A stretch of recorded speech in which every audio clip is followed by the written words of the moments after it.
Hello and welcome to CrossTalk, where all things are considered. I'm Peter Lavelle. For many, we live in a world turned upside down. Traditional political divides are now blurry, and traditional political labels rendered meaningless. Today, it's liberalism that shows itself to be intolerant and decidedly pro-war.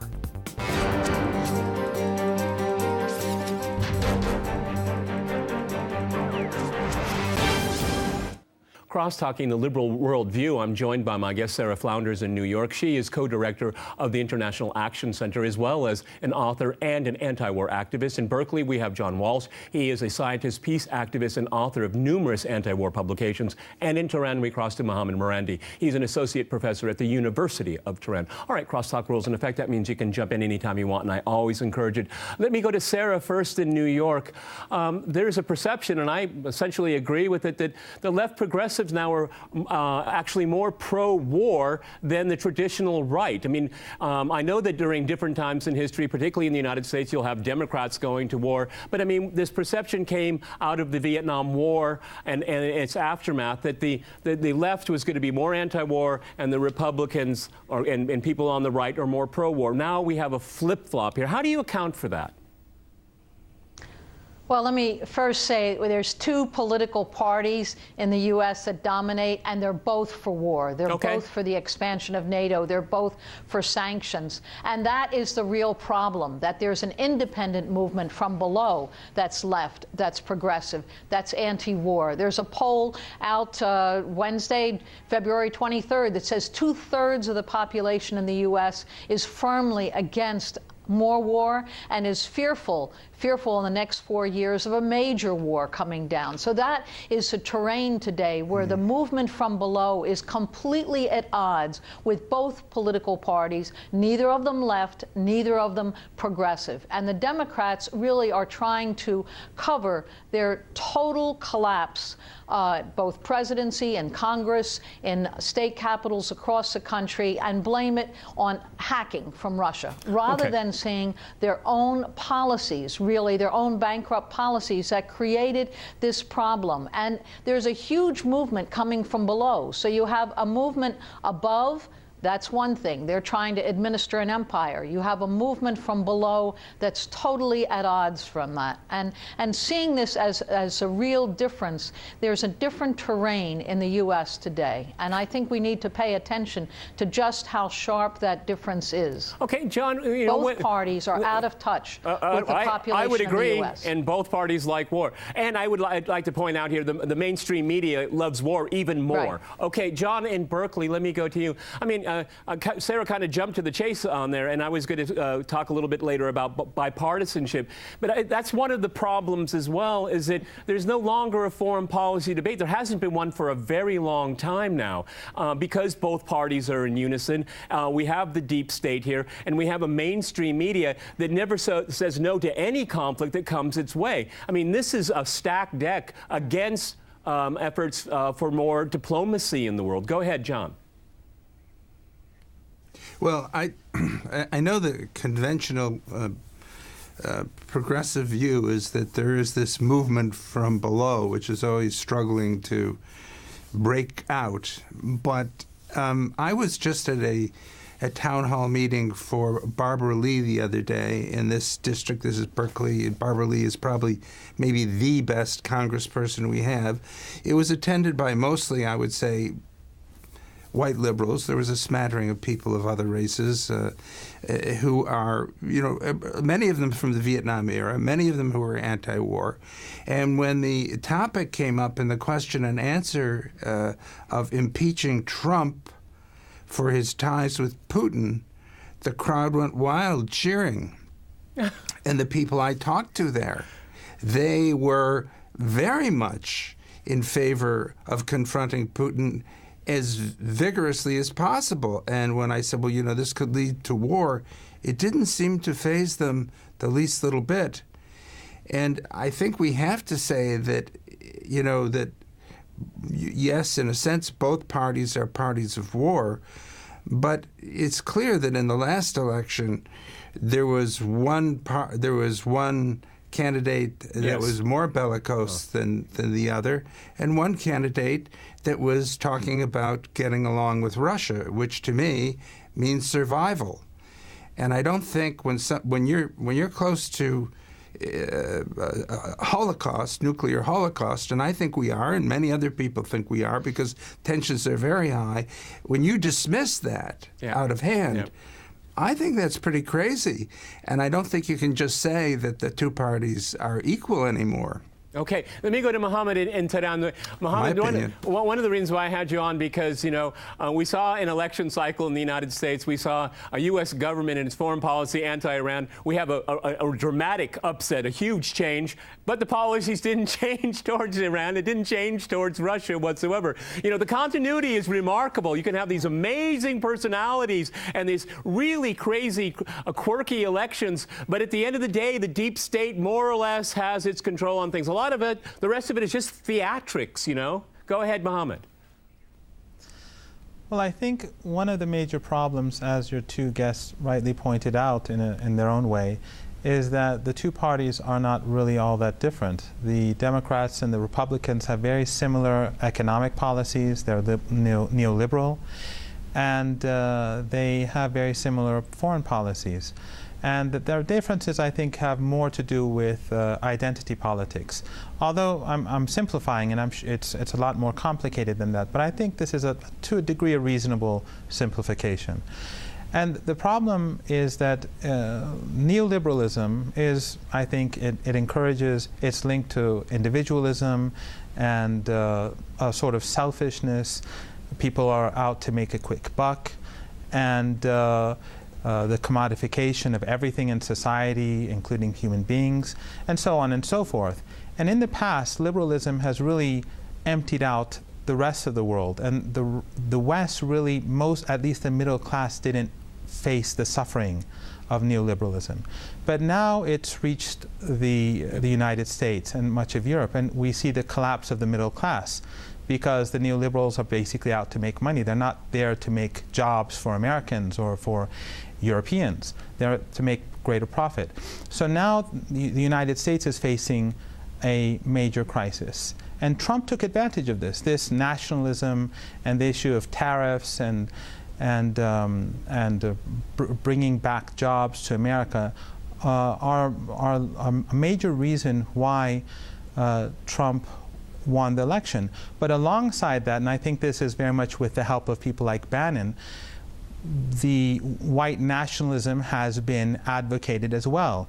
And thus you see Muslims demonize Iranians, you see Latinos and Mexicans and the whole population of Latin America basically demonized as well. So I think it's a combination of many of these things. But in the case of Iran, I think there is continuity. I think even in the case of Russia, it's continuity, as you rightly point out, because the deep state, the establishment, does not want change. And I think a lot of that is linked to emotions, the Cold War, old hatreds for Iran and Russia, but also I think it's the military-industrial complex, and of course just sheer opposition to Trump. So right now the United States is very confusing, and I still can't make sense of what's going on. Well, my friend, I have to agree with you. I gave myself 100 days, the traditional 100 days, to draw some conclusions. We're not even close there. Let me go back to Sara.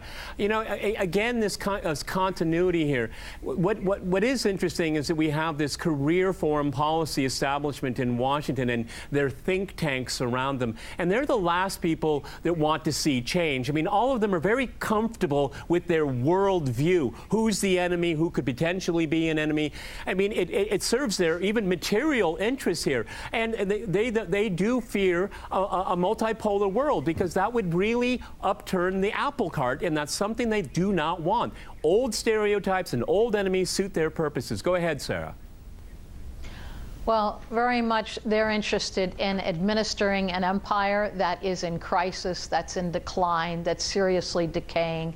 They can no longer offer economic improvement in the lives here at home or anywhere globally. It's strictly military threats, increased police force at home, increased military threats abroad. That's the only thing they have to offer the people of the world and the people right here. And that's making a big divide. Now you have Trump with his absolute racism, an extreme level of racism, of anti-Muslim, anti-immigrant attacks. And at the same time, there were people who thought, oh, well, maybe there'll be a lessening of war threats. And then we find, of course, he stands for an increase in the military budget and sanctions on Iran, and a level of threats that is hand in hand. He knows how to get support from corporate America, and that is military threats. So a completely reactionary program at home and threats on the world. What's the Democratic Party's response to this? It's actually to try to go to the right. Right, and exactly. Raise the level of threats against Russia. It's an amazing thing that you couldn't have predicted or expected, because the population as a whole is rejecting. When you see the thousands, tens of thousands, who turned out instantaneously, couple hours notice at the airports against the Muslim ban, to stand in solidarity with those under attack. When you see the number of people around the country calling for the sanctuary cities, that their city be a welcoming, protective center for immigrants, those are the movements from below that are really standing up against Trump's racism and anti-Muslim, anti-immigrant thrust. And that is a force that we need to rely on. The corporate media, of course, runs hand in hand with corporate war policy. That's where the big profits are. And they'll tell you that's all that there is in the world. But people themselves are finding each other and finding resistance on a level that I have not seen in decades. And there's not a day that goes by that there aren't major demonstrations happening. So that's what we have to look at. We have to go to a short break, and after that short break, we'll continue our discussion on the liberal worldview. Stay with our team.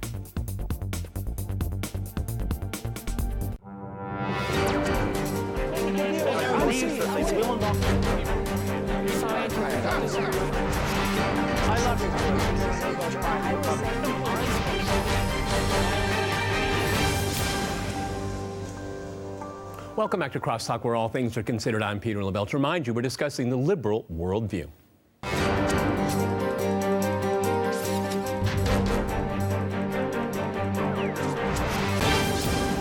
Okay, I'd like to go to John back in Berkeley here. I think we need to push back a little bit from what Sara had to say here, because I think the electorate did vote against identity politics. I think that was part of the, foreign policy was there, but it was usually these issues that motivated a lot of people here. And it did win him the election, at least the Electoral College. So, I think that the identity politics is something that the left embraced.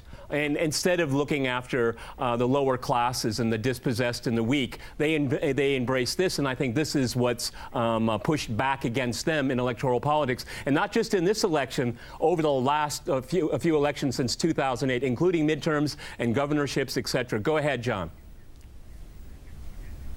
Well, I don't know where to begin. Identity politics is, yes, the Democrats and most of the progressives have embraced it over and above the traditional concern of the left. I think a thing that identifies the left is class politics. And actually, if you look at it in the election, despite all his weaknesses and the awful rhetoric, Trump was playing class politics to the Democrats' identity politics. Yep. And so in some sense, the progressives are fake leftists because they do not embrace class as the central organizing point of their politics. So that's one thing. Another thing I want to say, which I think is very important, I do agree that the United States is now an empire that is very afraid that it's going to lose its hold on the world and definitely lose its ability to move forward. Who are the obstacles to that? Russia, Iran, and China. So, and Russia's in the crosshairs. I think they figure if they can get Russia and get a regime change there, then China will have Japan at its front door, Russia with the regime change at its back door, and China will be done. And I don't think there's much doubt that they're also going to try to boycott, prevent oil from going into China in the next, if they can get away with it militarily. So that's the truth. It's military. It's a military attempt, a desperate attempt to get control of the world again. and extend that control if possible. So that puts us in a very precarious position. That leaves us open to nuclear war. And when a candidate like Trump comes along, even though it's a long shot and at tremendous political cost, says he wants to get along with Russia, cooperate with Russia, when he says that and the progressives just dismiss it out of hand, I think that's a disservice to humanity. I think it may be a frail reed, but right now it's one reed we have to grasp. I want to jump and I in. think we should give Trump the chance to do that despite all his other weaknesses. The stale dogmatism that is going to define our course of action is not going to work at this particular near tragic moment in history. And I think we just one other thing. I think you can define and understand how dangerous the establishment feels that is, because, well, yeah, I know you don't. But all the neocons, all the hawks are trying their damnedest to get rid of Trump. And I'm sorry to see the progressives de facto in alliance with them. That doesn't make sense. I agree, too. Now. I mean, they're very undemocratic in their thinking right now. Go ahead, Sarah, and jump in. That's the point of the program. Well, let's not give Trump any chance. The idea that we should give Trump a chance to carry the American out people the don't the American people deserve that? He was elected president of the United States. The people of the world absolutely don't deserve that. Well, no, that's not up to the world. It's up to any chance for democratic peace is such an illusion. He is for the expansion of NATO. He's for the expansion of the military budget. What you're doing is destroying American institutions. You're destroying American institutions because you hate someone. Because you hate someone. Really look at what Trump is doing. That is simply pathetic from the left. Let's look at what Trump is doing, from the left. Not at your crazy illusions. Okay, just because you didn't vote for him, other people did. Let's look at what he's doing. This is exactly what is wrong with the progressive left. When you we're not having a discussion at all. No, we're not. Not because you don't want to play by the rules. You don't want to play by the rules. And they're both for war. And you know that too. You know it. All right. Both parties are for war. What you're doing is throwing everything out. Budget. All right, Sarah. I want to have free time. I want to have equal time. A lot of slur words about identity politics. Sarah, I don't want to have to cut your mic. I have other guests. We have other guests. The ruling establishment. We have other guests. Okay, would you be democratic and be fair to the other guests on this program? Thank you. That's appreciated. Mohammad, if I can go to you in Tehran, I think one of the gambits that people have thrown out from the Trump people is that he has surrounded himself with these people that are very anti-Iran. And they think, and I think it's really naive and very dangerous, that they can appease Russia somehow to break its relationship with Iran, and so Iran will stand alone, okay? And that is just illusory. That is not going to happen. There was a moment in time 25 years ago that Yeltsin might have made a deal with the West, but today in 2017, there is no trust of the people in Washington, of the deep state, and they didn't care which party won the election. Go ahead, Mohammad. Well, if I could first point something out, and that is that regardless of the issue between Trump and Clinton, because in my personal opinion, not as an Iranian, but personally, I think that neither of them are good for the United States or for the world, and that the whole process in the United States is completely undemocratic. It's not a democracy, it's a plutocracy. You have the corporate media divided into two parts, most of it supporting whoever is against Trump, and then you have Fox News supporting Trump, and we know the history of Fox News over the past couple of decades. And people are getting most of their information from the corporate media and from the major media outlets that are linked to the corporate media, because there are basically 6 corporations in the United States that control over 90% of all of the media in the country. So people and that's why, unfortunately, I'm a bit skeptical about the future. Me too. In the United States from within, because the mass media has been able to manipulate the public and public perceptions in the past. Even, for example, in England, when the overwhelming majority of people were against the Iraq War, this didn't last. And in the United States, people were against the war, and then Obama came, and we had a continuation of Bush. Perhaps in many ways, Obama was worse because he was a very good salesman, and whereas Bush was not. So he silenced opposition, but he carried out drone strikes, he destroyed Libya, he's destroying Yemen, he's creating mass starvation in Yemen with the Saudis, he's destroyed so much of Syria. It's horrific. These are crimes against humanity. But with regards to Iran, I agree that there doesn't seem to be any major difference between the Trump team and the people who would have surrounded Clinton, in that there's enormous hostility towards Iran. And I think it's for a number of reasons. Part of it is emotional. They never got over the fact that Iran had a revolution and moved away from the United States and gained its independence. Part of it is because they are so closely affiliated to the Israeli apartheid regime, as I would call it, and the Israelis have huge influence in the United States, and this is against the interests of the American people, in my opinion, pursuing pro-Israeli policies. And of course, there's the oil money that's coming from the Persian Gulf region that's corrupted so much of the think tanks and the establishment in the United States, just as the military-industrial complex has done the same as well. This corruption is a result of this wealth that's being pushed into D.C.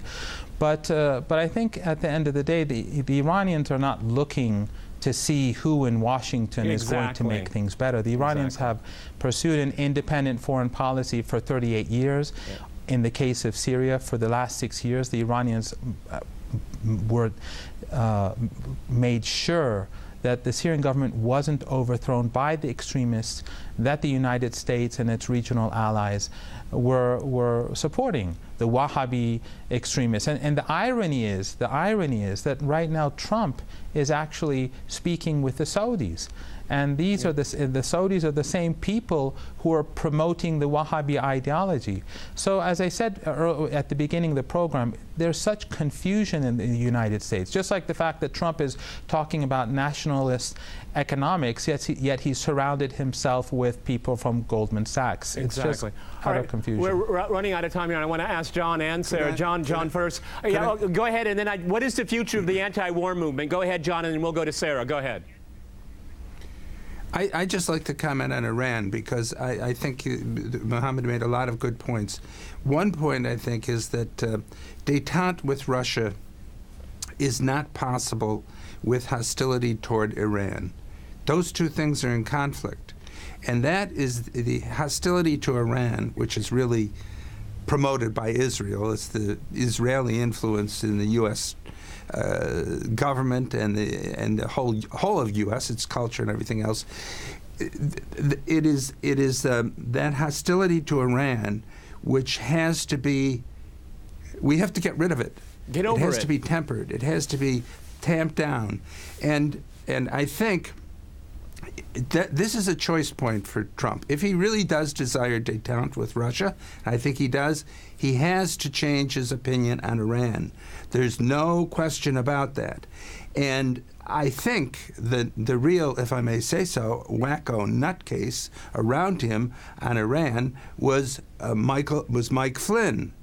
And Mike Flynn did not have to be dismissed, but he just was. Okay. And maybe, just maybe, John, that might be a bit of good news. Hang on. I want to give Sarah the last word. What is the future of the anti-war movement? Go ahead, 20 seconds.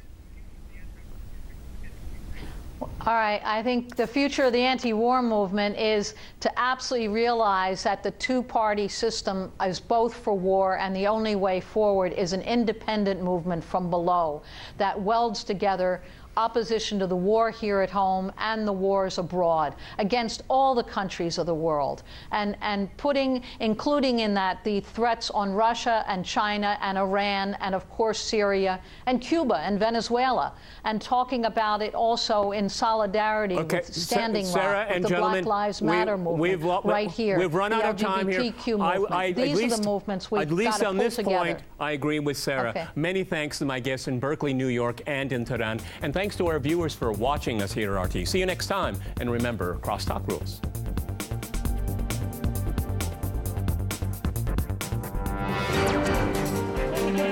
believes that this will not be scientific.